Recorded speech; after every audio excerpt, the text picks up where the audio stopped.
Përshëndetje dhe mirë se vini në podcastin tim Në dritë mbi mendje. Ky nuk është thjesht një podcast. Ky është një udhëtim, një eksplorim i thellë në botën e mendjes, emocioneve dhe forcës së brendshme që secili prej nesh ka, por ndoshta nuk e ka zbuluar ende. Përgjatë këtij udhëtimi do të flasim me ekspert, njerëz suksesi dhe nga ata që kanë arritur ndryshime të mëdha në jetën e tyre. Do të mësojmë si funksionon mendja jonë, si të ndryshojmë besimet kufizuese, si të krijojmë marrëdhënie më të shëndetshme, si të balancojmë emocionet dhe të jetojmë me më shumë vetdije dhe qetësi. Nëse ke ndjerë ndonjëherë se ka diçka më shumë përtej rutinës së përditshme, nëse ke kërkuar përgjigje mbi veten tënde dhe mbi mënyrën si mund të ndërtosh një jetë më të plotë, atëherë je në vendin e duhur. Dhe tani, le të nisim këtë rrugtim së bashku. Epizodi im i parë fillon tani. Sot do të flasim për një temë që është në thelb të çdo transformimi personal. Mendja dhe ndikimi i saj tek emocionet dhe veprimet tona. Sa e rëndësishme është mënyra si e përdorim mendjen tonë për të ndërtuar një jetë më të mirë. Dhe si mund ta drejtojmë mendjen në vend që të na drejtojë ajo ne. Për këtë kam kënaqësinë ta kem të ftuar hipnoterapisten Vjosa Krasniqi Marleku, e cila do të na ndihmojë të kuptojmë më shumë mbi këtë temë. Vjosa, mirë se erdhe. Mirë se gjeta PJ, faleminderit për ftesën. Faleminderit edhe ty që gjete kohën për me qenë pjesëtare e podcastit tim Dritë mbi mendjen. Faleminderit. Para se të futemi në temë, Vjosa, dua që të na tregosh pak për veten tënde. Çfarë të tërhoqi ty që të fillosh këtë rrugtim, apo që të bësh një kthesë në jetën tënde si hipnoterapiste? Dhe çfarë kuptimi ka për ty puna me mendjen e njeriut? Mund të na flasësh pak për këtë temë? Po, patjetër. Kjo rrugtim ka filluar para 14 viteve. Nuk ishte një rrugtim që ka filluar nga kurioziteti profesional, por kam kërkuar shërim. Okej. Kur isha 28 vjeçe, pra para 14 viteve, isha në një gjendje shumë të rëndë të depresioni, kur pata dhe kalli i trurit, dhe kërkova shërim nga mjekët, nga psikologu, por aty nuk gjeta shërim. Edhe hipnoza më ka hap një botë komplet tjetër. Në hipnoz nuk punohet vetëm me mendjen, por në thellësitë më të thella të qenies tonë. Dhe ne nuk mund të shërohemi vetëm nga një nivel, pra nga niveli fizik. Ne duhet që ta gjejmë shërimin e plotë në 4 nivele. Niveli mendor, që është niveli psiqik, niveli emocional, dhe pastaj vjen niveli fizik, dhe i katërta është niveli energjik, dhe që ta gjejmë shërimin tim ka dashur në këto 4 nivele ta shëroj veten. Hipnoza pra është ajo lidhja direkte me nënvedijen. Nënvedia jonë është ajo që ruan çdo emocion, çdo situatë, çdo dhimbje, çdo sekundë të jetës tonë, pra sepse në atë kohë kisha një mendje shumë të patrajnuar, isha e identifikuar me emocionet e mia të pashërume, me të kaluarën time. A mund ta që spjegosh pak shikuese veç fjalën hipnozë, sepse e di që shumë njerëz veç duke ndëgju fjalën hipnozë e kanë një farë lloj frike. Sepse e di që edhe nga eksperjenca ime, shumë njerëz më bojnë pyetje, fiqëri, kam këtë frikë, kam këtë problem, kam këtë shqetësim, po kam frikë nga hipnoza. Sepse vetë fjala disi hipnozë tingëllon pak si e frikshme. A mundesh pak me ju tregu shikuesve se çka nën kupton vetë fjala hipnozë? Po patjetër. Që të mos kenë frikë thjesht. Unë kisha frikë shumë nga hipnoza. Edhe sikur mos më kisha si vizion, nuk do e kisha bërë shkollën asnjëherë të hipnozës. Sepse ne hipnozën e lidhëm me hipnozën teatrale, ata që trupi në për televizion që shkoj ta dorëzojnë kontrollat dhe i fotin gjumë edhe nuk di më se çfarë bajnë. Dalin tjetër botë. Ka dhe asnjë lloj hipnoze, por unë edhe ti nuk e bëj më punë. Jo. Është një nivel komplet tjetër se edhe hipnoza e ka është me lanë ndryshme. Pra hipnoza është lidhja direkte me nënvedijen. Çka ndodh pra gjatë procesit? Po. Është një relaksim i trurit, është sikur para gjumit, por ti nuk je në gjumë. Ne të kalojmë kur është sikur pra gjatë ditës ne nuk na vjen mend disa gjëra para gjumit, kur ne relaksohemi, shkojmë në atë frekuencë të nënvedijes dhe na vjen mend, kam këtë punë e bë, pra gjitha situata, çdo sekondë jetës tonë është i regjistruar në nënvedijen tonë. Dhe çdo gjë, çdo emocion më më shëru duhesh me u lidh me nënvedijen, ashtu siç e thënë edhe ti. Nënvedije pra janë gjitha përgjigjet e çdo një pyetje që duhet ta dish.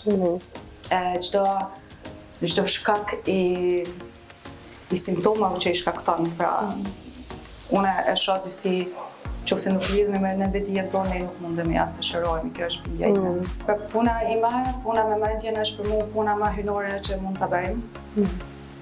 Unë këtë punë e marr me shumë seriozitet, shumë respekt dhe shumë kujdes.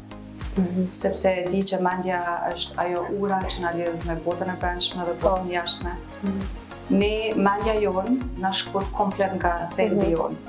Dhe mendja jonë është ajo që na rikthen prapë në thelbin tonë hyjnore. Dhe ashtu siç e din edhe ti, ashtu si ne mendojmë, edhe ndjehemi, ashtu si ne mendojmë. Mjeti kryesor, mendja. Po, edhe e manifeston është pikërisht ky realitet që unë po jetoj, këtë realitet që jeton ti edhe gjithë secili nga ne është rezultati i mendjes tonë, pra nëse dikush ta beson ty mendjen tënde, domethënë atë ta besoj jetën tënde, jetën e vet është një gjë më e vlefshme. Po dorëzohet ty në fakt, po. Para shumë viteve e ke shëruar veten përmes hipnozës. Edhe me që e ke përjetuar vetë, domethënë këtë eksperiencë super të bukur, edhe nga aty ke vendos edhe me shërby, domethënë tani për njerëzit. Me që e ke provu vetë shërimin edhe e ke arrit shërimin aty. Po, aty përmes hipnozës edhe zhvillimit personal të gjanë edhe misionin e jetës tonë, misionin që secili nga ne kemi nga një detyrë. Se shumë njerëz mendojnë këtë fjalën mision që është diçka shumë mistike. Por mision do të thotë detyrë që Zoti na ka besuar gjithë secili nga ne. Dhe këtu e gjeta misionin tim. Shumë mirë. Shumë mirë. Më vjen mirë, sidomos që e kuptoj edhe unë se si është, edhe vërtet është diçka shumë e bukur edhe më pëlqen shumë. Kur e di që ka shumë njerëz që aplikojnë këtë lloj terapie. Me hipnozë e një vetën, një thellësisht vetën, dhe natyrisht që kupton njerëz. Kisha dashur veç edhe shpejt me cek këtu, domethënë që çfarë ndodh hipnoza, nuk është asnjë gjë tjetër, është thjesht relaksim i trunit, fill, edhe në atë gjendje masanej se shumë njerëz ma mund pyetjen ose më thonë, hipnozë, është e prekshme, tuten që nuk kthehen më prapë. Po, ma bajnë dhe mund të pyetje, nuk shkon asnjë të këto jetë, vetëm relaksohesh dhe hyn më thellë. Hyn më thellë. Brenda vetes, domethënë tek vetja jote e vërtet. Është edhe kur kthehesh tek vetja jote e vërtet e kupton se kush je edhe aty kur e kupton se kush je ndodh edhe shërimi. Kupton edhe pse reagon ashtu automatikisht në ato mënyrë emocionale. Po. Me ato dhimbje emocionale, po mendoj e kupton arsyeën se pse pas po reagon në atë mënyrë. Dhe kur e kuptojmë se pse reagojmë në atë mënyrë, natyrisht që mund të më shëro. Mendimet tona formojnë perceptimin ton të realitetit të botës tonë. Dhe sa është e rëndësishme të kuptojmë këtë mekanizëm dhe si mund ta përdorim atë për të ndryshuar jetën tonë. Vjosa, a mund të na shpjegosh se si mendja formon realitetin tonë? Si ndodh kjo që mendja jone ta formojë realitetin tonë? Mendja është pasqyra e realitetit tonë, pra kur ne kemi një mendje të mbi ngarkuar, pra me, si me thamë, të mjegullt, është me plot dyshime, me plot dhimbje, me plot emocione pa përpunume, me mbi ngarkesë, është pra si një mjegull, është si një re para syve, dikush e thotë si syze, që ti nuk mund ta shohësh realitetin ndryshe, është filteri që e perceptojmë realitetin. Dhe kur e kemi një mendje të vetëdijshme, natyrisht që keni mendje të qetë, nuk e keni mendje të gjorshme, në çdo situatë shikon mësi, ku një mendje pa vetëdijshme, pra e mjegullt sheh vetëm barriera. E kjo mjegulla si krijohet kjo? Kjo mjera, pra kjo është një mendje pa vetëdijshme thuhet, apo programimi për këto bindje që na kanë programune familjarët tanë. Pra ne si fëmijë kur jemi si një kompjuter bosh pas një program dhe që nga prindërit tanë, pra ata që kujdesen për ne, gjyshërit, motrat, vëllezërit, të gjithë na tregojnë se dashuria është me kushte, nëse ne nuk përshtatëm në rregullat e familjarëve, na injorojnë, na qortojnë, na bëjnë të ndjehemi keq, pra dhe aty kjo gjë na frigon. Kur fillojmë shkollë me shku, na krahasojnë, ti si e mirë këtu, ti s'din, edhe kjo na frigon, pra çdo herë duhet ta tregojmë një sukses, një rezultat të mirë që ne të ndjehemi pranuar dashur. Edhe kur martohemi në marrëdhënie duhet për shkak janë rregullat që nëse të rrahatohen nuk ka dashni. Shaka e religionet, pra nëse bën kat do të përfundoshim herë, çdo gjë me frikën. Është me frikë. Askush nuk na tregon se si t'jemi një vetja jone. Më thonë thjesht ta lejojnë me ndi vetvetja. Po, patjetër. Na që ne si fëmijë vogël, pra si bebe, fillojmë ta mbyllim veten tonë vërtet, thelbin tonë, që përshtatemi, sepse si fëmijë e kemi. Domethënë na shtypet potenciali me një farë mënyrë komplet. Thelbi, hynoria. Ne e mbyllim vami si dy persona, mbyllim veten tonë vërtet, pse se duhet me përshtat, duhet me pa familjarë tonë lumtur që me na dashni, duhet me dhënë rezultat në shkollë që me kam vlefshëm. Edhe këto bindje, pra që nuk jam i aftë, nuk jam i vlefshëm, këto janë ato mjegullat, ato ato që nuk lajmë me shiku, që ti si fëmijë, deri 7 vjeç nuk i kemi logjikën e zhvilluar, nuk di me mendu që prind ndoshta kanë pas një ditë të mirë dhe gjitha emocionet e kanë shkuar ty, por ti vazhdimisht mendon që je fajtor, nuk jam i vlefshëm, nuk jam i duhesh me dhënë, frekon. Edhe zguxon ndoshta edhe me dytë me marr. Patjetër traumat, po. Atëherë janë ato bindjet, pra që janë shumë fuqishme dhe duhet me vërtet t'i bëjmë këto bindje shumë vetëdijshme, nëse dëshirojmë një jetë më të mirë. Po. Sepse kjo egoja, pra që thuhet, kjo mendja jonë. Me mendimet negative edhe pozitive, sa luajnë rol këto në jetën tonë? Si mund ta formojmë na jetën tonë me mendime pozitive ose me mendime negative? Pra si që tash në fillim, çdo gjë si ne mendojmë, si ne ndjehemi, manifestohet jeta jonë. Kur ne ndjehemi me emocione negative, dhe pse nuk ka emocione 100% negative, ato ka një mesazh me tregu ty se shpirti flet përmes emocioneve tona, trupi jonë flet po ashtu për emocioneve të thonë, hey, diçka nuk është në rregull. Pak nga kjo dega e spiritualitetit, kanë frikë për mendimeve negative dhe mendojnë që krejt kohën duhesh me mendu vetëm mënyrë pozitive që me pas një jetë mirë. Normal, se si tha ma herët, mendimet janë ato që krijojnë realitetin tonë. Nuk e kemi Nga natyra që mujna më menu vetëm pozitiv. Po. Mundemi, si njerëz jo. Dhe në fakt për ata mund të pëlqen hipnoza shumë se unë edhe jam shumë edhe spirituale, por unë më pëlqen mi bashku të dyjat. Po. Sepse ne jemi njerëz dhe ne duhet ta kuptojmë një racionale në çështjen emocionale. Dhe pastaj janë ato nivelat që njerëz që e thojnë këta që e thati, ata nuk e kanë kuptuar në fakt se çka është energjia. Sepse emocioni vet, çfarë do të thotë nëse përkthem fjalë për fjalë, çfarë do të thotë emocion? Emocion është energji në lëvizje, pra është energji. Edhe nëse ne i ndrydhim emocionet negative, se ato janë aty, ato vetëm i ndrydhin, dojmë i ndjej, ajo bëhet që ajo energji bëhet e dendur, bllokohet, edhe nuk rrjedh energjia, rrjedh shumë si duhet në rrjedh. Edhe natyrisht nëse nuk i shikojmë emocionet negative, nuk i shërojmë ato manifestohen edhe në smundje. Pra nëse ne i pranojmë ato emocionet, me dashni se emocionin duhet ta shikojmë si një fëmijë. Emocioni negativ nuk është diçka e keqe. Ato ka një mesazh me tregu se nëse ti nuk nervozohesh asnjëherë, nuk egresohesh, pra ti nuk e din që dikush ti ka te i kalu kufit me tu. Është absolutikisht normal. S'din as kur është gëzimi, as kur është qëllimi. Edhe për një dorë se mos me pas emocion, s'din as me u gëzu. Jo, natyrisht pa emocionin duhet ta shikojmë si një fëmijë me vëmendje, dashuri, edhe ai zbehet edhe transformohet. Edhe me kuptuar për këtë arsye kam bërë librin vetëm për emocione. Sepse shumë njerëz klientët e mi kur vinë në terapi, i baj pyetje se si ndjehet, çfarë emocioni ndjen. Do të thonë libri ke shkruar për emocionet. Është më shumë ti për emocionet dhe manifestimin. Okej, strategjitë e jetës magjike. Po, sepse edhe fotografia shumë e bukur mbrapa. Si Angel. Natyrisht njerëz e urtë, njerëz që janë shëndritur. Po.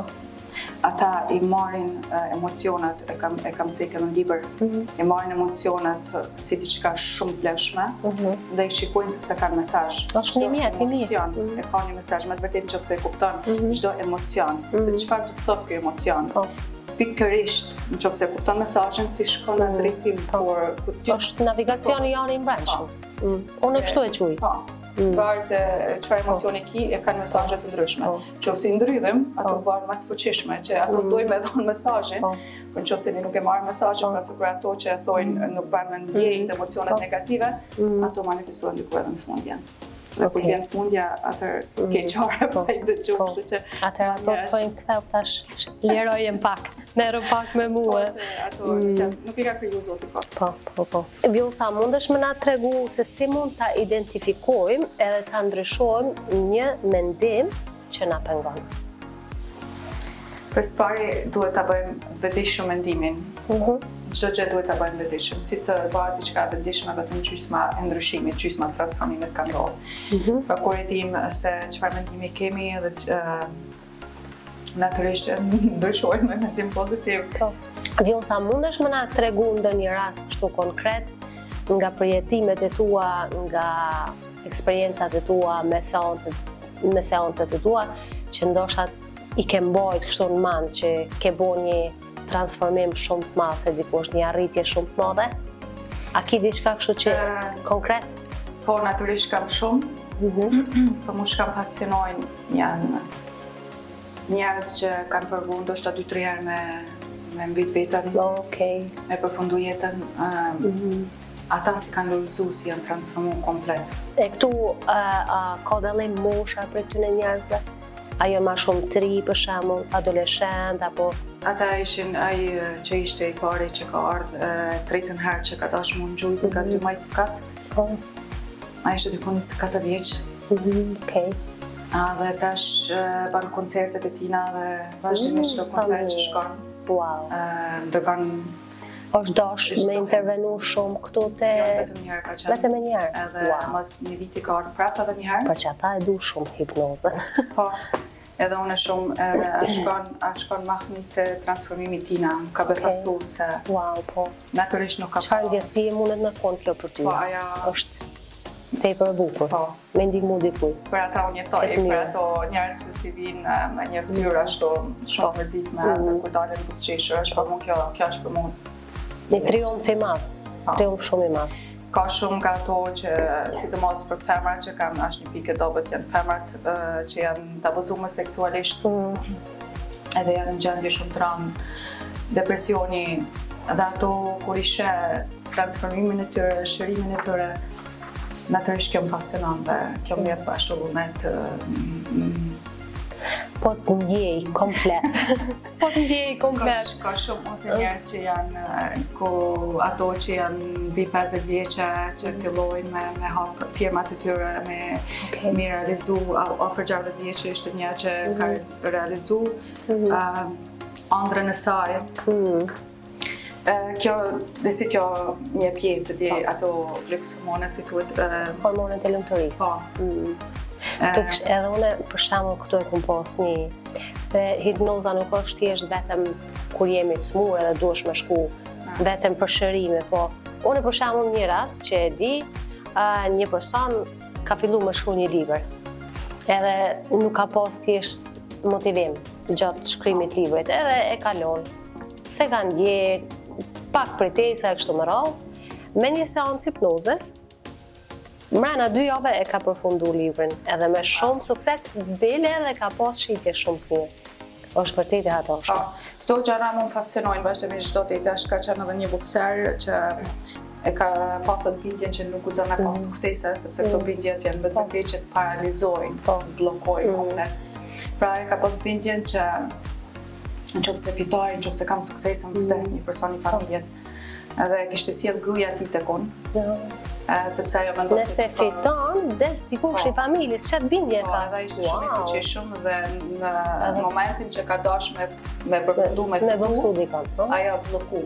Oh my god. Në atë moment që ka pas me fituaj, a bloku komplet se ty e dinë se janë bindje të blokosh, s'mund me lëviz. Edhe kur e kemi gjetë si ku është bindja, ekstrem.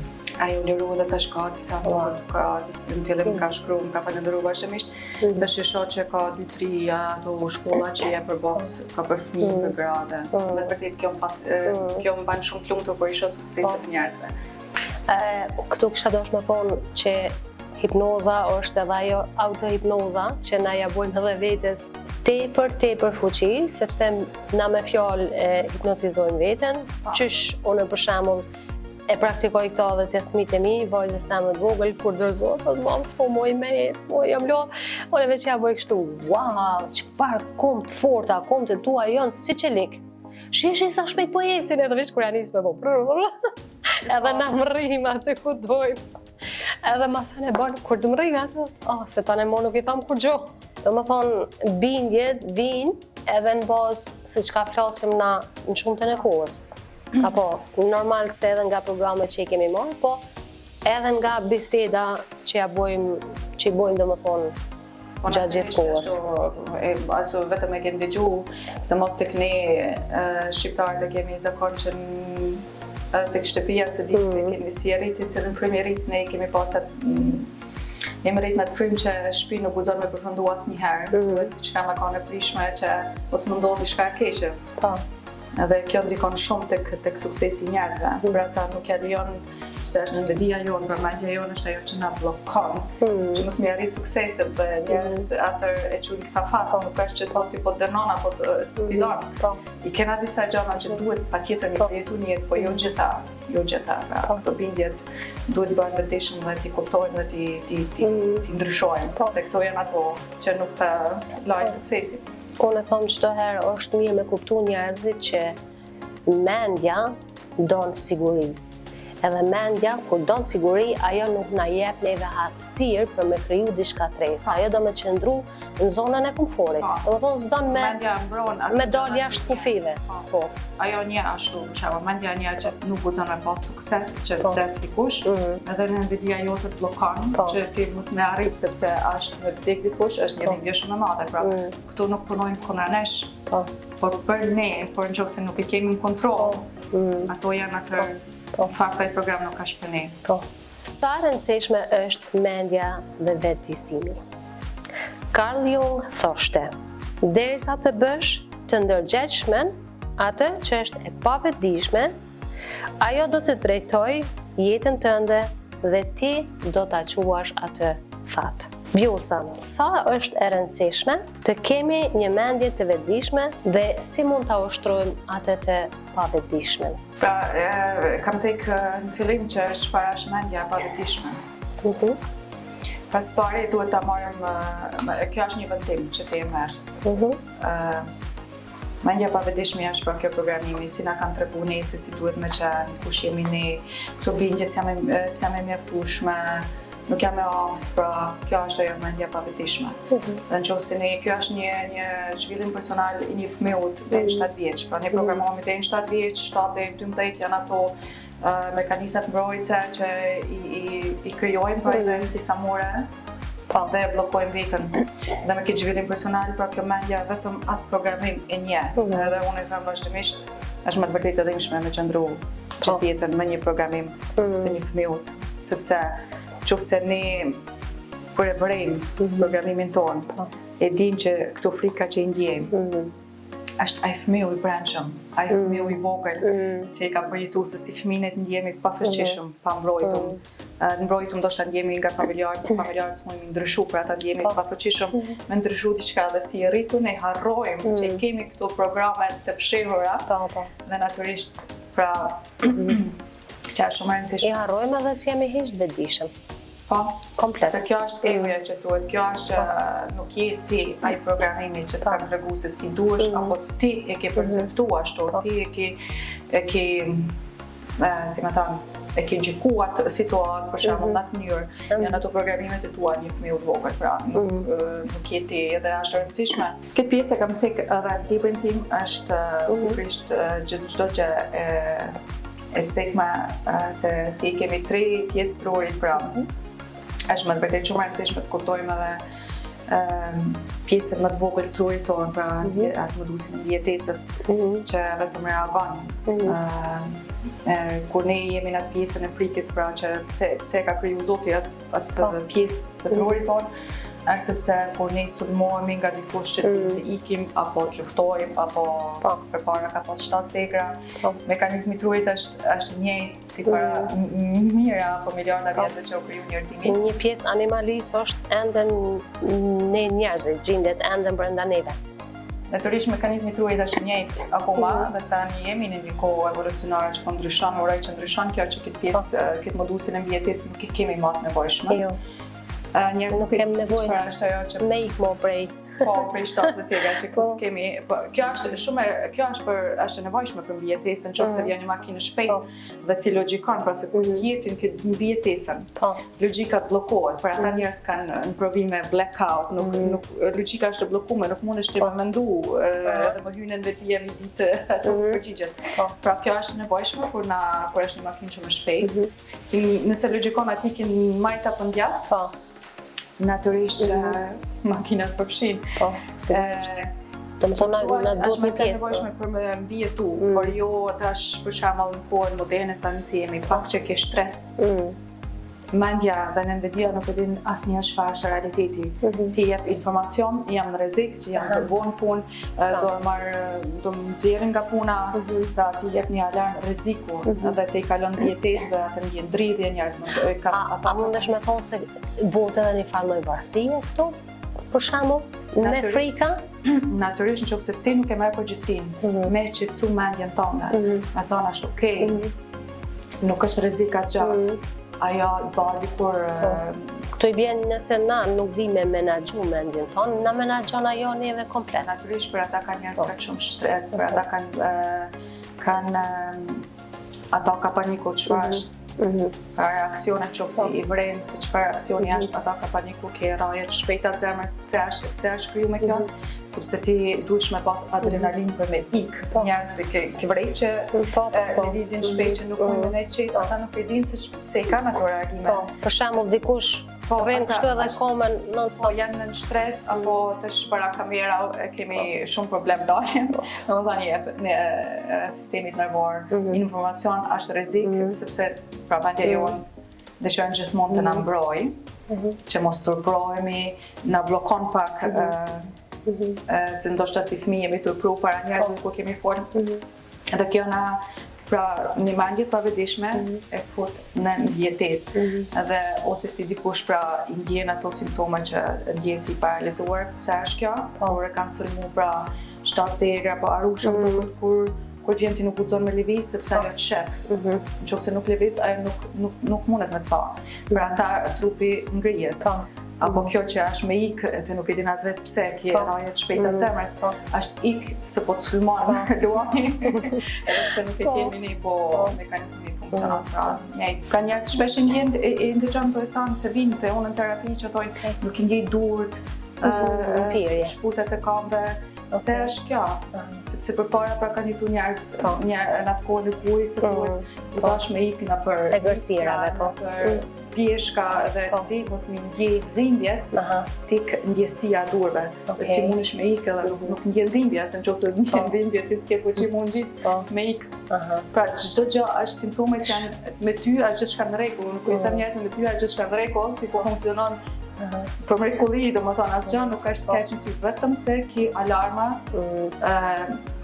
jo sakt, po jep diçka e ke një informacion që t'ja dhon trupit, po ti si ti di sepse. Në fakt njëri duke e gënjur veten gati se gjithkohën që diçka është e rrezikshme, ama në fakt nuk është çashtu e rrezikshme çysh e mendon. Jo, pra kthehemi te pyetja në mendje e pavetishme, ajo nuk e din asnjëherë ose jetin kalumen ose në tarmen. Kur ki ndjejnë frika, jemi më shumë tarmen.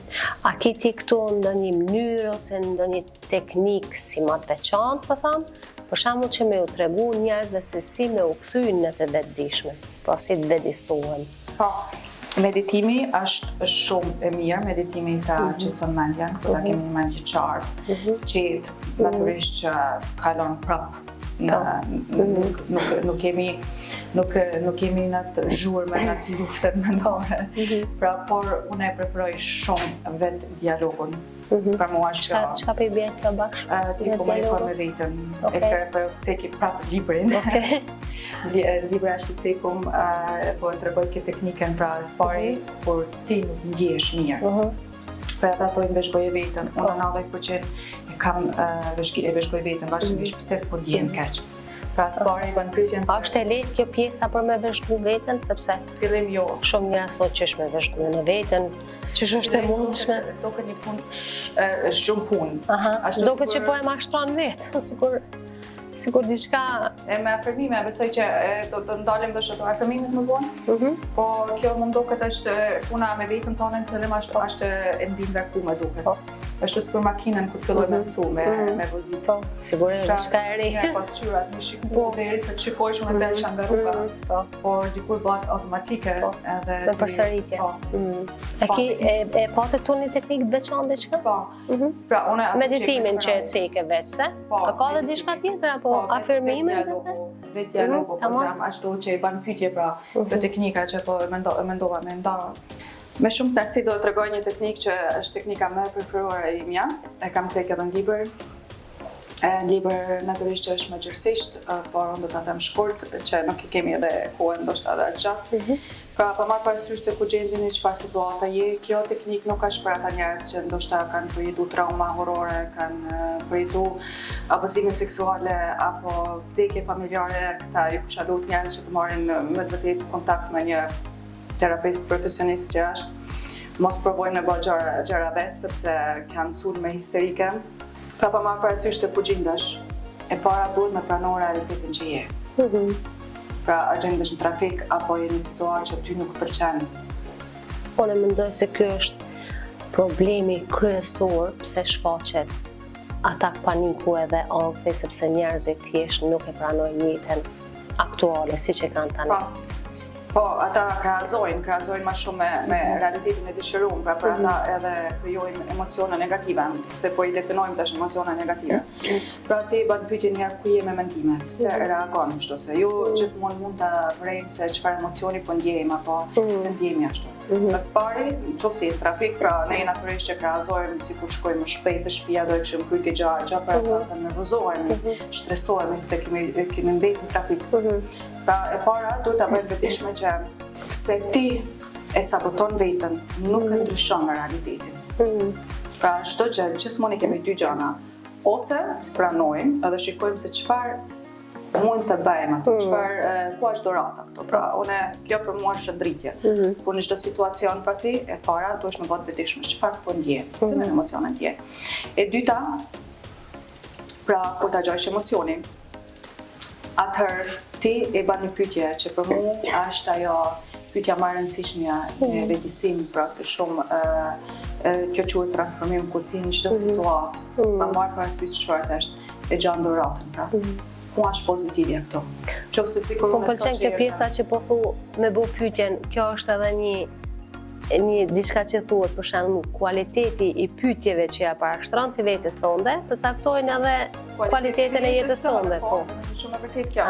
Pra kur ti në këtë situatë thu, okay, si unë sot që thash u vanova pakës, se bota trafik edhe fillova të ndjehem jo mirë dhe bëj pyetje vetes, okay, çfarë mundesh të ndryshu me unë?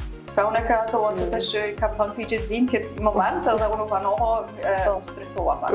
Por e thash vetes, okay, ku është dorata këto? Çfarë mund të bëj? Pra sot është babemël bë operacion dhe mora në telefon. E shfrytëzova kohën, bisedoj me babën. Pa të njerëz tjerë e kanë, pra mund ta dëgjojnë një podcast. Edhe natyrisht, pra, e para e bën vetëdijshme se çfarë, pra e shikon, e pranon realitetin.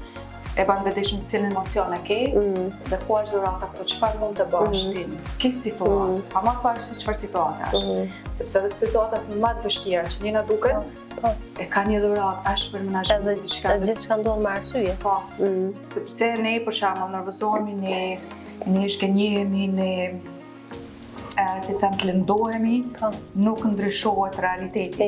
Pra ti me që keqësojmë bile. Po, natyrisht, pra se manifeston prapë që si situata. Pra e bën okay çfarë e gjanë se çfarë duhet bëjmë nga kjo situatë. Si të merrem me këtë situatë dhe ku është zgjidhja. Fokusja është shumë i rëndësishëm mu drejtu, sepse aty ku je fokusin, që e ke fokusin, aty e drejton energjinë tane, jetën tane. Pra nëse shikojmë, analizojmë ne që jemi terapistë të hipnozës, ne analizojmë shumë. Pra nëse kur e kupton trurin, pra truri punon për ne, për marrë se ku e drejtojmë. Nëse drejtojmë në gjëra që nuk na pëlqejnë, ai ka me të gjetë një arsye që ti mund jetë keq. Po nëse drejtojmë zgjidhja, ai ka me të gjetë. Po nuk është kot fjola që thuhet ato që e kërkon, ato do ta gjesh. Natyrisht, pra. Kush lyp qetësi, gjon qetësi. Kush lyp probleme, gjon probleme. Pra punon 24/7 për ne. Po ne jemi ata që duhet me drejtu, pra e drejton zgjidhjen, çfarë bëj unë tash. Dhe pra afërmimet janë të rëndësishme që unë jam i Zoti i vetës time. Dhe atë vendim që e merr me bë, duhesh me bë shpejt. Jo me thonë e gjeta po hajt se po pritoj se nuk ndikon kjo. Pra kjo është një teknikë që për mua është një, me vërtet mund ka ndihmuar dhe më ndihmon vazhdimisht. Çdo ditë e përdori, se jo çdo moment për shembull makinë ti nuk mundesh më meditu. Jo. Meditimi është shumë efektiv, e adhuroj shumë, pra një herë është vetë dialogu për mua dhe pastaj mundesh nëse ke kohë dhe të meditosh. Nuk e di si e çon ti unë pëlqen me komuniku me trurin, me nënvetdijen time. Edhe çdo gjë funksionon. Edhe unë e përdori sidomos makinë kur e përmend ti që më pëlqej shumë se më përpara për shembull edhe unë kur meça kështu në trafik u bësha nervoz se mendojsha duhet më shku, duhet më bëj këto.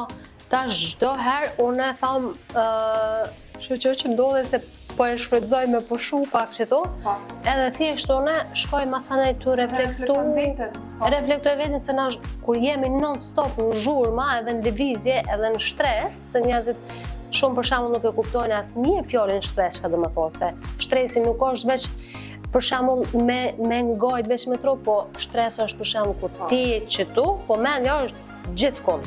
E që kjo na krijon stres. Po mendja dhe trupi nuk e din se atë është realiteti. Edhe në këtë mënyrë, po, nëse jemi mendime, trupi mendon që po përjeton ata, dhe natyrisht që ai e përjeton atë stres. Edhe është ma e dhimbshmja, unë e them që ti je duke e lënë veten tonë të vërtet komplet mazdore.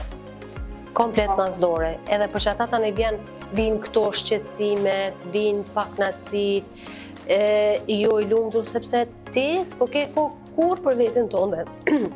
Me që je non-stop në lëvizje, me mendime anej këndej, kurse në trafik për shembull makinë që jetë aty, vetëm e shfrytëzon, okay, që tash e kam me ikë të rri qëtu, amo është nuk është e lehtë për dikon që nuk e kupton edhe nuk e din se pa qenë i vetëdijshëm që ta kur nuk mundesh me bo. A madhore për shembull e thom që mundësisht në qatë kohë merr kohë për veten, reflekto, çka ke bo, çka s'ke bo, edhe kur reflekton me veten e je afër vetes, automatikisht shtresi pak veç fillon me uzbi.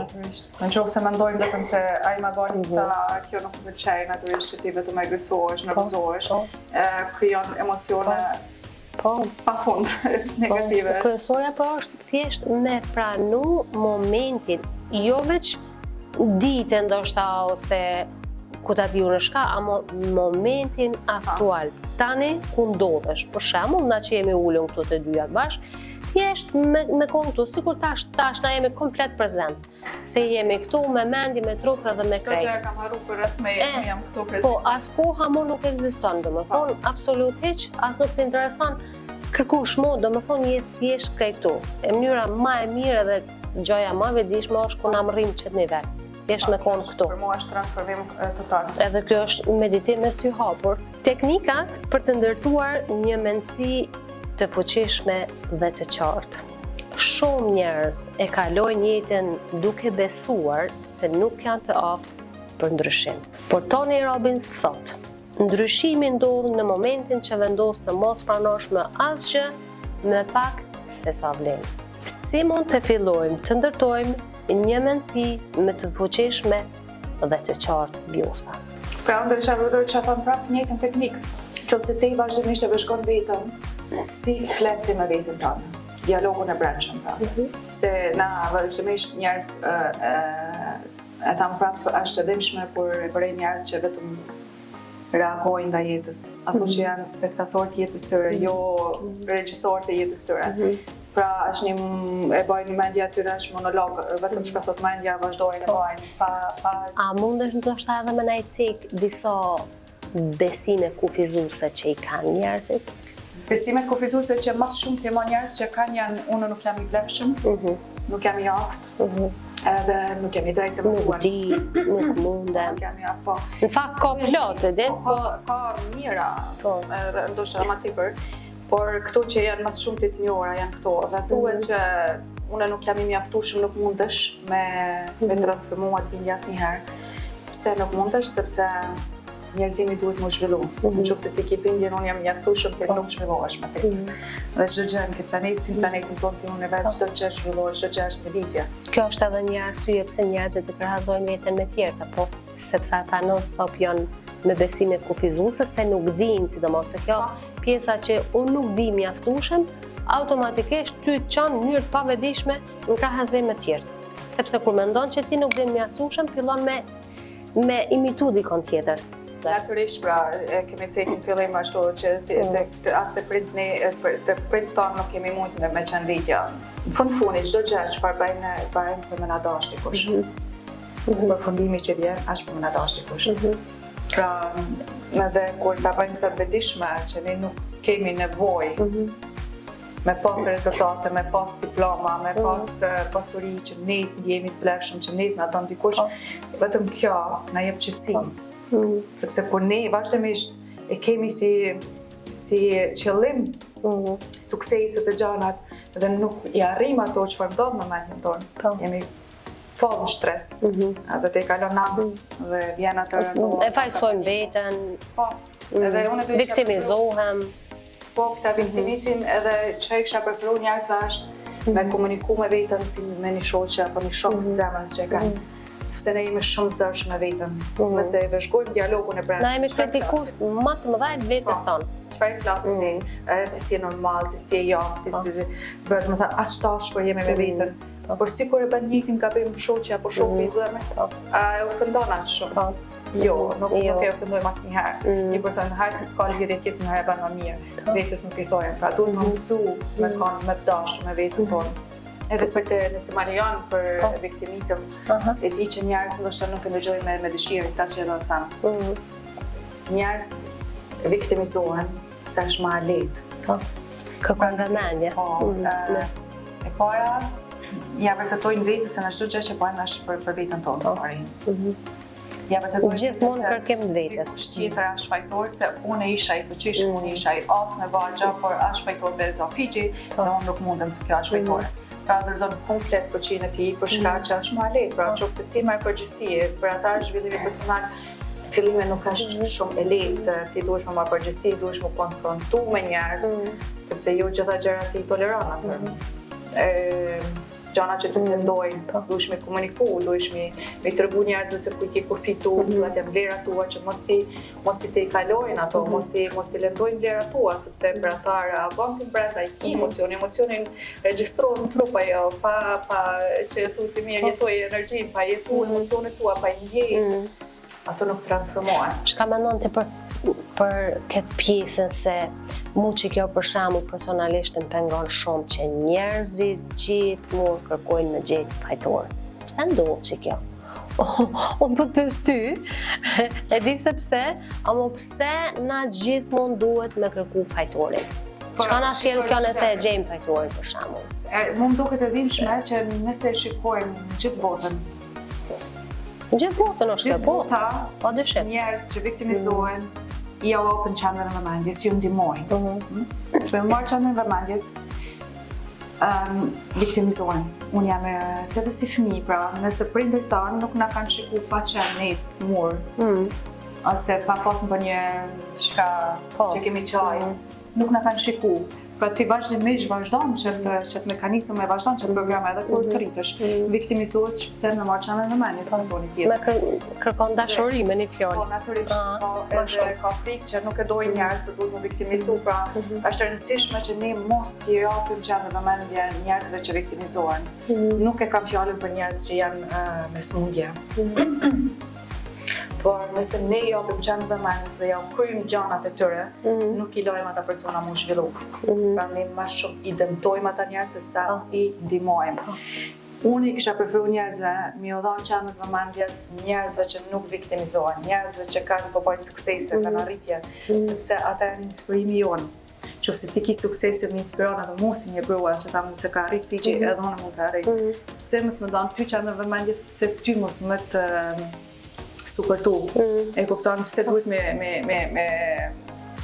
një dhënë e qendrën e vëmendjes një viktimizmi që e lajm pa zhvilluar atë person. Me të vërtetë duhet shikosh, unë përpara kam ndihmuar shumë njerëz, kam marrë kohë shumë për njerëz, por e kam kuptuar se sa shumë i dëmtoj ata persona, me vetdije i la dhe fëmijët e mi.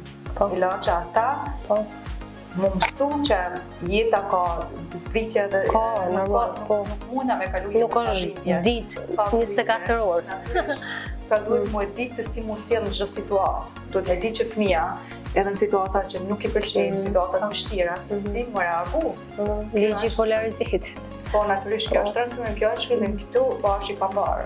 Nëse ne si fëmijëve ja bëjmë gjitha punë, natyrisht që ata gjitha problemet ja zgjedhim, edhe ku të rritën ata viktimizohen. Po që ashtu lasdrohet fëmija, si thojmë na për shembull, se lasdrohet apo nuk e bajnë të aftë.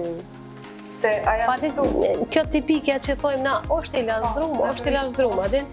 Ose e lidhin atë dashnin me t'i ba gjanat dhe kur të lidhin tesh lidhje ku t'in marrëdhënie, qofse burri apo gruaja nuk ja bën gjitha gjanat, ai lëndohet, sepse mendon që ti s'po mdon mua se prindje kështu ja ka treguar dashurinë. Edhe për mua për mua ku më kanë hapë sytë ka qenë djali ku ka shku në shkollë, aty në shkollë nuk qikoj, nuk t'i ban askush gjanat. Edhe ai me të vërtet ka ra, e kam rejë që me ndohet. Se kam menu që askush nuk po mdon. Se unë ja kam bërë gjitha gjana dhe aje ka pejtë kështu e dashnia, por kur shkoj në shkollë duhesh me dhanë, ata që thash duhesh me dhanë rezultat me basë këtë që tjerë. Dhe jam, aty e kam thënë, une po e la, mitëm po e baj, klik mitëm, nuk po e forcoj. E bon një farë mënyre parazit, të mbarën, sidomos. Po, edhe që gjaj ma e keqja unë e thomë se kur një fëmijë bëhet i varur nga prindi, ai nuk ka as vetbesim. Ai nuk din as ka me fillu. Kjo është ma e dhimbshmja. Nuk ka vetbesim, se vetbesimi do të thotë unë mundem. Dhe kur ti, kur e kemi ka një kongres dhe e ka cekë Stefani Shtall se fëmijës kur t'ja mundsojmë shkollat private, ashtu i atë gabive nga më vajzën, Edhe ku ja kam bërë pyetjen, ku nuk e kam ditë. Unë e mundu, unë nuk e kam pas mundësit, unë nuk i dëshirat e mia s'mu kanë plotësuar asnjëherë si fëmijë edhe kjo nuk është e shëndosh nëse ne gjitha dëshirat tona aty kanë qenë të mia, jo të vajzës. Pra aty që e kemi qenë në shkolla private, ja kemi mundësu gjitha mundësitë, edhe burri u rrit pa babën, unë jam rrit pa nanën, edhe na kemi pas dytë një burshlek edhe atë burshlekun tonë kemi mundu me mbush të fëmija, por ata nuk e kanë pas, ata na kanë pas babë dhe nanë. Dhe kjo e mundon fëmin. E para, fitojnë bindjen që unë nuk jam i aftë, më duhet baba, nana, me mi bë punë të mia. E dyta, ai presioni më i fuqishëm është te fëmia, se fëmia derisa të vdes dëshiron prindin me bë krenar. Edhe për vajzën time ka qenë një presion i fuqishëm. Këtu kisha do. Se është shumë e rëndësishme me kuptu fëmijët se shumë fëmijë vinë me njëjtën. Presioni ka qenë se ka pas blackout, provime, se tash unë nuk mundet mi bë prindë të mi krenar me notat mira, se unë nuk jam e aftë, ishte atë bindjet janë pavetishme. Edhe ku i kam pyet është kjo arsyeja që ti po bllokohesh, ka fillu me çaj, se kuptoj ju bë vetishme edhe asaj ta po i thash. Për mu nuk ke nevojë asnjë notë më pas. Për mu e vlefshme edhe e lën të lirë. Nuk duhen e ty më tepër që mi bjen notat e mira. As nuk i vlef më tepër. Kjo është puna jote, që don, që s'don, s'donte. Unë të doshtash me ndërlidh me këtë temen, për shembull, unë e kom pas një kliente, një vajzë diku 25 vjeçare, edhe donte me hinë në provim për marrjen e patent shoferit. Ka pas, prej momenti që i ka ardhur termini se kur ka më shku e ka ditë, ajo gjumin natë nuk e ka marrë prej frikës. Edhe diku një javë përpara, thot shumë keq unë, nuk di thot ditën që shko me hinë provim. Edhe thash okej, mund është marrë une, amo jo shumë herët, po vjen një ditë përpara. Edhe një ditë përpara ja ku më bëu, do më thonë, një hipnozë, një seancë. Edhe në hipnozë, do më thonë, na e gjetëm që friga ka ardhur që nga femëria, që asaj na ju ka kriju, që ajo duhet me qenë, se gjatë hipnozës, do më thonë, gjatë seancës, kur shku në femëri, janë si po qarë, po thotë, unë gjithmonë për mami në dash më kone mirë, mi bo notat e mira, do më thonë që ajo frikë që ju ka kriju asaj në femëri, se duhet me i pas notat e mira, unë duhet me kontribu, unë duhet me dhonë po, me 24 vjetë, do më thonë, atë frikë për në provim me hinë. Mas hipnozës, o zot, kur u që tha, o zot, ta që të mund me besu, unë s'jam tha mu që ajo, po, ajo ku më përqafar mua dhe po ta, ku, pse se kom që tash, ta se që tash kisha hinë provim dhe s'ma kish një heqë. Amo të nesër me nga hinë provim dhe i ka dhonë dhe thot, wow, është fascinuese. Edhe kalura jonë është. Ama pse sa mundem na, unë e kum pas thonë edhe njëherë një emision që kërkush nuk i do ma shumë fëmijën e vetë se prindi, po kush mundet me dëmtu ma shumë se prindi. Dhe është me të vërtetë edhe imshme kur ta mendoj sa shumë mundohemi, ne mendojmë që mundohemi, ne sakrifikojmë veten, por nuk kjo na jep atë besimin që ne duhet mi eduku ashtu si ne duam fëmijën, jo mi shiku se çfarë misioni ju ka dhënë Zoti, ku e kanë potencialin e tyre. Pra është me të vërtetë edhe imshme që krejt jetën duhet me punu në veti, mi te i kalu ato bindje që marrim nga prindrit. Edhe është me të vërtet edhe imshme për e vërtet. E di që është edhe imshme edhe vërtet, edhe që kjo është pikërisht pse unë kom dashur me kriju këtë podcast, sepse unë kam një vizion që thjesht sa më shumë që na dalim edhe japim kësi lloj informacione, aq më shumë na kemi mundësi me ju ndihmu e para këtyre prindve që nuk janë ende të vetëdijshëm, edhe e dyta që na në të ardhmen kemi fëmijë të shëndetshëm që mos kenë nevojë ndoshta me vite me shku edhe me u trajtu me terapistë ndryshme, me gjona ndryshme, sepse edhe ti edhe unë kemi fëmijë për shembull, edhe fëmijët tonë do të kemi fëmijë, e hiç mos mundshim me bu kur gjo me çeto gjona na mundem me ndryshu shumë. Po, natyrisht. Më të mirë. Edhe bilet që tashtit po e shprej kështu me gjithë zemër, pikërisht që kjo ka qenë vizioni im që thjesht me ndihmu njerëzit me kësi lloj podcasta dhe me kësi me ty dhe me shumë njerëz tjerë. Vjosa me që folim na se na prindrit vetë, natyrisht se pa vedije se nuk du me fajsu asnjë prind, Zoti na ruaj se kërkush nuk e don fëmin ma shumë se prindi, po a ka një mënyrë që mundem ju tregu ndoshta prindve, një mënyrë se si të flasim me ta, ose se si të jemi të kujdesshëm që mos i dëmtojmë ata thjesht edhe mos krijojmë frikan e ta, që t'ja rritim vetë besimin. Ki prejk një temë që është më të vërtet shumë e thellë, se me bë një mision komplet, një podcast për këtë gjë. E bojmë edhe këtë. Unë e kisha preferu diçka shumë të shpejt, që po na bën më shërë gjizore që u kujkoha. Kemi edhe paku. Është çfarë mos t'ja bëjmë gjërat fëmijëve. Mos t'i shikojmë fëmijët si objekti jonë. Po t'i shikojmë diçka si një shpirt i veçantë që është inkarnuar këtë planet.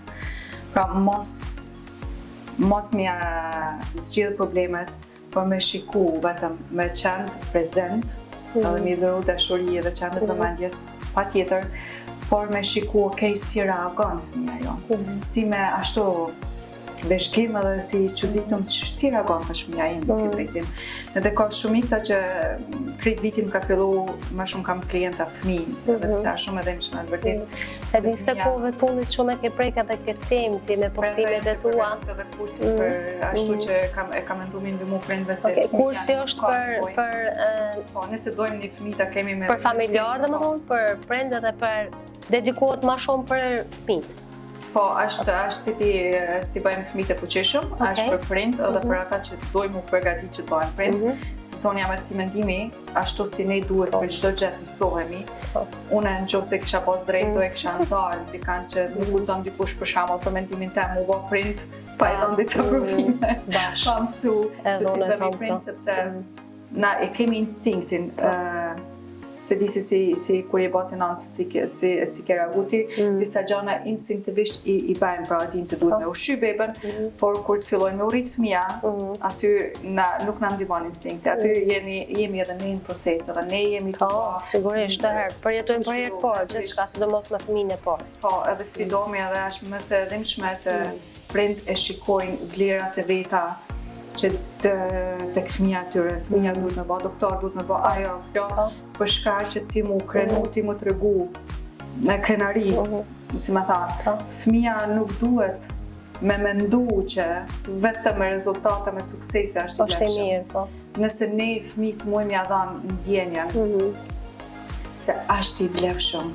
vetëm ashtu si është gjëra më mirë. Edhe me përcjell në atë mënyrë që ata me besu në Zotin, me besu se nuk janë vetëm, me besu që pra si që thash më përpara, ka ullje dhe ngritje, edhe ne kemi ndorë se si reagojmë. Edhe mendja jonë është ajo që manifeston. Po, sigurisht. Kjo është për mua një gjë shumë e vlefshme edhe me lënë fëmijën edhe me vujt pak. A përdor afirmimet e fëmijët e tu? Sepse na çdo fjalë që flasim edhe me fëmijën për shembull, edhe vetë që thojmë na dhe afirmojmë për shembull tek fëmijët, me afirmime a përdor fëmijën e mdhaj, por e kam pas fëmijën e vegjël, nuk e kam pas këtë vidije. Tashme për fëmijë po e kisha thënë afirmime me vaj, shumë fuqishme. Për ne të mdhajt çfarë unë e shoh dhe se më vjen me qesh, por ka shumë njerëz që thojnë, vinë tek unë, thonë jam që 5 vite tam, unë jam milionar, afirmojnë pozitiv, por janë vetëm kanë humbje. Domethënë janë minus me parë, minus miliona. Ti nuk mundesh me gënjy veten. Afirmimi e kanë keq kuptuar. Njerëz afirmimet nuk mundna pra me gënjy veten, duhet në afirmime s'pari me gjetë, pra se ne afirmojmë negativisht që ditës, unë nuk jam e përqëm, unë nuk jam e aftë, a jam normal të se bona këtë gjabë, këtu janë afirmime që lidhet me një emocion negativ, pra ti kur mendon që unë nuk jam e aftë, çfarë ndodh me ty, ke një farë shtresi. Po na dhe qëto afirmime, po du me thonë që i përdorim edhe të fëmijët tonë, për shembull kur na i thojmë fëmijës tonë, ti s'din, ti s'munesh, thojnë afirmime në fakt edhe këtu. Këto do shta me thonë thash, a ka ndonjë afirmim që apo si kemi na kujdes në mënyrën se si flasim me fëmijët tonë. Po ne s'mujmë me qenë, fëmija jo nuk na dojnë prind perfekt me qenë. Fëmijës shka I duhet është qendra vëmendjes dhe dashnia. Edhe me qenë të lirë, me qenë vetja. Ju me pas si qëllim çdo mëngjes se ti duhesh me kanë më mirë në shkollë, duhesh me pas vetëm nota të mira. Kjo I shkakton fëmijës shumë stres dhe ata ka paniku, pra kanë blackout para provimit. Etj. Po fëmija dojnë dashuri, thjesht edhe me qenë ashtu. Dhe afërmimet, pra nëse kemi bindjen pra që unë nuk mundem, ti nuk mundesh me njëherë me këthi unë mundem, sepse truri pra kjo mendja jonë ka nevojë gjithmonë këtë drejtë, ku ja e ka edhe mbron programimin e vet, pra ti duhesh me thënë që për shembull nëse mendon që nuk jam i aftë, ti I thu vazhdimisht unë çdo ditë më shumë bëhem më i aftë. Me qenë pak si më e besueshme, domethënë që me kap truni pak më lehtë. Që ti nuk mundesh me ndryshuar që ti thuj vazhdimisht jam milioner të dilen zëri, pra kjo çandra këtë. E din që në bank I ke vesh 100 frank. Po, është kjo që nuk muna me gënjë vetën, pra edhe kur I bash qartë se okej, unë nuk jam e zhvilluar, ndoshta regjisore, nuk jam e zhvilluar, nuk di me ba këtë punë, por nëse unë du me ba, unë nuk I tham vetes që nuk jam e aftë, por ku mundem I marr unë informacionet e duhura, kush mundet mund t'tregu mu që ta bëj atë punë, pra, o ta kem një marrëdhënie në harmoni, kush mundet më ndihmu, një person që ka një marrëdhënie që unë du ta kem. Pa pyes se çfarë bëjnë ata, apo e marr një coach, apo nëse du ta hapë një firmë, natyrisht që ti vetëm me afërmime nuk shkon kjo për ti, e drejton fokusin në zgjidhje kush ti jep ato informacione. Dhe natyrisht që nuk duhet më dorëzuar asnjëherë se vijnë ato dyshimet me dim, ato fazat e dyshimit ti nuk mundesh, nuk bën që ti po I te kalon kufit, ato kronizën zonën e komfortit dhe na frigon. Po ne nuk duhet asnjëherë të ndalemi, vazhdimisht shkollohemi, vazhdimisht marrim informacione, bëjmë hapin e tjetër. Zhvillohem, domethënë ne transformohem çdo herë, gradualisht. Sepse njerëz presin e kanë keq kuptuar manifestimin, të menduar që janë të manifestuar dhe I pikin për qiell, vinë bën gjitha punët vet, jo nuk bën punët vet. Që na dinë se sa puna dash për çet podcast. Po, sigurisht. Pa veprime nuk ka asnjë gjë. Për këtë temë ashtu duhet me bëu edhe një podcast tjetër komplet. Edhe në përgjithësi, domethënë me një podcast na shumë pak tema mundem me përfshi, domethënë këto janë vetëm sikur si përfaqësore tham. Po me që kisha dashur shumë me fol, po duhet me përmbyll nga dal këtë podcast. Për sot po. Pra, sot mësuam se mënyra si mendojmë dhe përjetojmë emocionet tona mund të ndryshojë tërësisht realitetin që krijojmë. Tani dua që secilin nga ju të reflektoj mbi mendimet që I përsërit më shpesh dhe të pyes veten. A më ndihmojnë apo më dëmtojnë këto mendime? Vjos edhe një pyetje për fund? Kjo pyetje shumë, sepse shumë njerëz mendojnë që vetëm duhet me meditu, ose kanë frikë dhe nuk e provojnë as pak.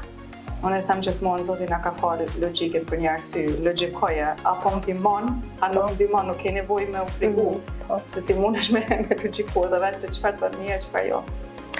Zoti është për gjithë njëjtë, ai nuk bën dallime as nga mosha, as nga nacionaliteti, as nga askush, ai jap secilit po mbarë tani. Ne kemi si instrumentet më kryesore mendjen, emocionet, trupin, energjinë edhe tani neven pak në dorë si me I menaxhu këto. Nuk ka dallim mes njerëzve. Dallim ka veç mënyra e mendimeve. Më shumë, pavarësisht se çfarë kush je. Vjos edhe për fund pranaj, a mundesh më na e dhon një këshill për dikë që dëshiron të ndryshojë mendsinë e tij? Cila do të ishte ajo? Çka do t'ju thojë njerëzve si ta ndryshojnë mënyrën e mendimit? Çfarë këshille më dhan? Çfarë këshille? Unë kisha dhënë një këshill që mos më ndërzuar asnjëherë. Nuk është e lehtë transformimi, nuk është e lehtë fillimi, por me disiplinë, me vullnet do ja del. E para është që mos më qenë I vështirë me veten, pra me komuniku me veten si me një shok zemrës apo shoqet zemrës dhe mos më ndërzuar asnjëherë. Se kur ja kemi dalë ne ja del çdo kush. Unë them që po unë ja kam dalë me gjitha ato çfarë unë kam përjetuar në jetën time. nuk jetë njëri që nuk ja del. Kështu që mos u përzas njëherë. Kurse unë e them, mos ju besoni mendimeve të juaja. 95% mendimeve s'janë të vërteta, çka na I mendojmë. Natyrisht. Kështu që shpresoj shumë që nga ky podcast, kushdo qoftë, t'jeni vedisu pak më shumë edhe që nga sot, që nga ky moment, sa herë që keni një mendim, thjesht ta vëzhgoni atë. A është mendim negativ, apo është një mendim pozitiv, dhe ti zgjedh nga tani cilit mendim do t'i japësh fokus më shumë, cilën anë, cilin ujk don me e ushqy më shumë, dziun apo të bardhin. Për gjithë ata që na dëgjuan, nëse dëshironi të mësoni më shumë rreth kësaj teme, mund të ndiqni punën e Vjosës në detaje. Dhe nëse ky epizod ju frymëzoi, ndajeni atë me dikë që mendoni se ka nevojë ta dëgjoj. Ky është pra podcasti jemi parë, një podcast vërtet I parë, po që rrjedhi me një energji shumë të veçantë dhe shumë të fuqishme. Dhe ishte një kënaqësi e veçantë që unë këtë podcast fillova me mikën time, Vjosa Kasniqi Maleku. Faleminderit, unë jam vërtet e nderuar që jam mosafirja para jotja dhe të uroj suksese të papunshme, ke një mision shumë të mirë dhe shumë të vlefshëm për Shumë faleminderit. njerëzimin. Shumë faleminderit gjithashtu edhe ty për punën e jashtëzakonshme dhe ndihmën që ju jap njerëzve me dashuri shumë të madhe, sepse kjo ka shumë rëndësi. Faleminderit shumë. Tani unë ju uroj një mbrëmje të qetë dhe mbajeni mend, ju jeni produkti I mendimeve të juaja.